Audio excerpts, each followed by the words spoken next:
Mas o que fazer se acontecer e você tiver dados pessoais divulgados indevidamente? Para responder a esta questão, nosso convidado é o advogado Emerson Grigoletti. Boa tarde. Boa tarde. Boa tarde.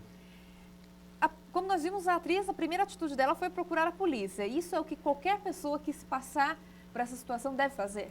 Sim, em primeiro lugar, né, é importante que a pessoa entre em contato imediatamente com a autoridade policial, mas mais do que isso até, é importante também que ele procure um advogado para orientar sobre como ele vai guardar esses documentos todos, essas fotos, essas imagens, os vídeos, eventualmente, para poder utilizar eventualmente numa ação judicial.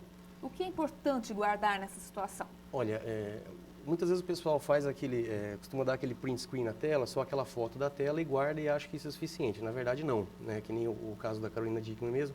O que foi feito? Foi verificado também o código-fonte do e-mail, onde a gente localizou o IP, né? De quem foi a pessoa que fez aquela ofensa. E se eu tiver uma suspeita, eu já posso então procurar a polícia antes que aconteça algo pior? Como é que deve ser nesse caso? Pode, sim. Pode procurar a autoridade policial, né, que vai dar uma orientação preliminar, já vai iniciar uma investigação. E também é interessante que ele seja assessorado por um advogado, um profissional da área de TI, uma coisa multidisciplinar, para que consiga verificar o que vai ser utilizado, o que deve ser guardado e como deve ser guardado principalmente. Só para a gente esclarecer, profissional de TI de tecnologia da informação, né? Pessoa que mexe com esses dados. Exatamente. Né? Agora, quem for vítima de uma situação dessa e não tiver condições de pagar um advogado, a Defensoria Pública, que dá assistência de advocacia de graça, também faz esse tipo de atendimento? Sim, cara, é interessante, a pessoa pode, né, quem não tiver condições, pode procurar a Defensoria Pública. Ela vai não apenas assessorar, informar a pessoa sobre como ela deve proceder, como também pode eventualmente entrar com uma ação no âmbito criminal, uma queixa-crime ou com uma ação civil mesmo, no âmbito civil, para uma eventual indenização por dano moral ou pelos danos materiais eventualmente sofridos aí. E quais crimes a pessoa que faz isso, divulga dados indevidamente na internet, ela comete? Tudo vai depender da conduta do agente, né?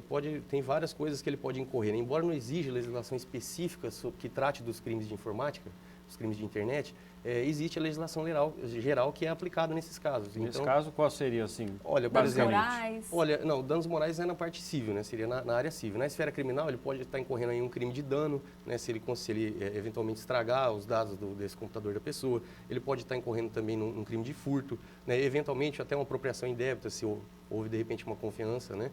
Entregue esses documentos, entre vários outros. E assim, nesse caso, a Carolina Dickmann é um pouco mais complicado porque tem extorsão junto, né? Isso, então, esse é um exemplo claro que a gente vê, que embora não exija essa legislação específica, a legislação que existe, o ordenamento jurídico, prevê a punição para determinados casos, mesmo esses ocorridos dentro da internet. A extorsão seria um deles. Aqui na região, ou em Prudente, existem casos parecidos com esse? O senhor tem conhecimento? Existem, né? Na verdade, assim, não só em Prudente, no mundo todo, né? Principalmente em razão das redes sociais, o pessoal muitas vezes não se cuida direito, às vezes começa uma discussãozinha boba a respeito de time, a respeito de uma imagem, e aí isso começa a virar uma coisa grande, e de repente está todo mundo se ofendendo, e pode acontecer sim, várias vezes a gente vê até nas situações no dia a dia, né? Bom, e aí no caso da pessoa que sofreu com esses dados, o que deve ser feito então? Porque você disse que na área civil pode ser por danos morais? Isso, danos morais, danos materiais. E na esfera criminal, já poderia entrar com a queixa-crime, só que tudo vai depender do tipo de crime que ocorreu. Por exemplo, se for os crimes contra a honra, por exemplo, a calúnia, difamação, injúria, seria uma queixa-crime, né? Outros tipos de delito, de repente, que envolvam pedofilia, uns casos mais graves, já seria através de denúncia junto ao Ministério Público mesmo. A gente tem um dado curioso aqui do IBGE que diz que aqui em Prudente, só em Prudente, 67% das casas possuem computador com acesso à internet. São quase 48 mil residências, ou seja, a possibilidade de acontecer algo desse tipo é grande porque existem muitas pessoas ligadas à rede. Quer dizer, tem que tomar cuidado mesmo. Sim, não é verdade. Tem que tomar muito cuidado. Isso tende só a crescer, né? Da mesma forma que esse fenômeno que a internet todo mundo utilizando, tende a crescer também essas intercorrências, esses eventos, esses delitos, né? As pessoas podem, basicamente, né, nesse tipo de situação, é uma ação civil, que ela pode pedir a reparação por dano moral e dano material eventualmente sofrido, e uma ação criminal, que vai depender conforme o tipo de delito. Mas mais do que isso, é importante a questão da prevenção, que as pessoas se previnam para evitar esse tipo de situação. Como a gente mostrou na reportagem, existem aí alguns cuidados. Isso. Tá certo. Então, muito obrigado pelas informações. Obrigado. Uma boa tarde. Obrigada e boa tarde.